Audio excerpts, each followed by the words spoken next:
जरा कल्पना कीजिए, आप एक ऐसे स्थान पर रहते हैं जहां भोजन केवल गर्मियों में ही उपलब्ध होता है। आप पेड़ों से पके आमों को तोड़ सकते हैं, उन्हें फलों के सलाद में डाल सकते हैं और आपके आसपास जो कुछ भी उगता है उससे अपना पेट भर सकते हैं। लेकिन जब गर्मियां खत्म हो जाती हैं तो क्या होता है? जब पेड़ों में और आम नहीं होंगे तो आप निश्चित रूप से भोजन नहीं कर सकते हैं। लेकिन कुछ साल पहले आप निश्चित रूप से ऐसा नहीं कर सकते थे। तो फिर क्या आप आम के पेड़ के नीचे बैठकर अगले मौसम तक उनके उगने की प्रतीक्षा करेंगे? नहीं, आप भूख से मर जाओगे। गर्मी के बाद भोजन ढूंढना कोई आसान काम नहीं था।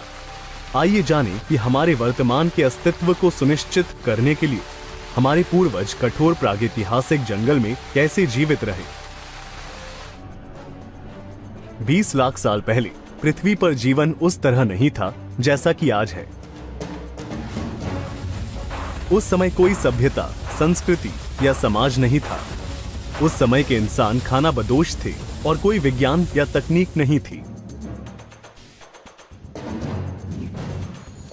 मानव जीवन बहुत सरल था। यह कहना गलत नहीं होगा कि मनुष्य का जीवन अन्य प्राणियों से थोड़ा ही बेहतर था। जानवरों की तरह ये प्राचीन मानव शिकार करने और भोजन इकट्ठा करने के लिए पृथ्वी पर विचरण करते थे। यहीं से आखेटक खाद्य संग्राहक शब्द आया है और ये आखेटक खाद्य संग्राहक काफी सख्त थे। पुरुषों और महिलाओं ने जंगली जानवरों का शिकार किया, मछली और पक्षियों को पकड़ा और फल, जड़ें, मेवे, अंडे और अन्य उपयुक्त भोजन इकट्ठा किया। लेकिन प्रत्येक भौगोलिक स्थान में सीमित भोजन था। यदि एक आखेटक खाद्य संग्राहक एक ही स्थान पर अधिक समय तक रहते तो वे वहां रहने वाले सभी पौधों और जानवरों को खा जाते। इसलिए इन लोगों को अपना भोजन खोजने के लिए कहीं और जाना पड़ा। आखेटक खाद्य संग्राहकों को जंगली जानवरों का शिकार करने के लिए इधर उधर जाना पड़ता था।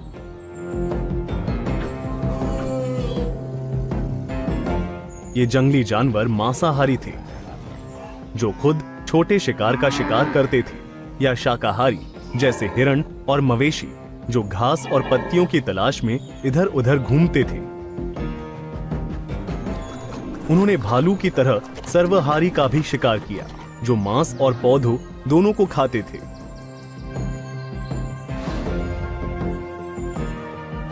हमारे आखेटक खाद्य संग्राहक पूर्वजों को इन जंगली जानवरों का पीछा करने और उन्हें मारने के लिए उनकी गतिविधियों पर नजर रखनी पड़ती थी।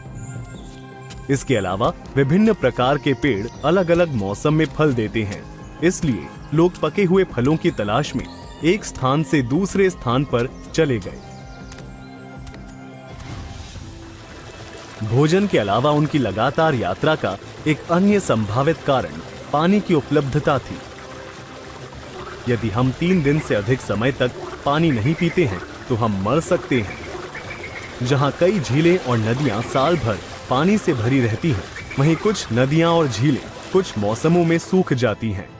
इन जल स्रोतों के किनारे रहने वाले लोगों को जीवन यापन के साधन की तलाश में अन्य स्थानों पर जाना पड़ता था।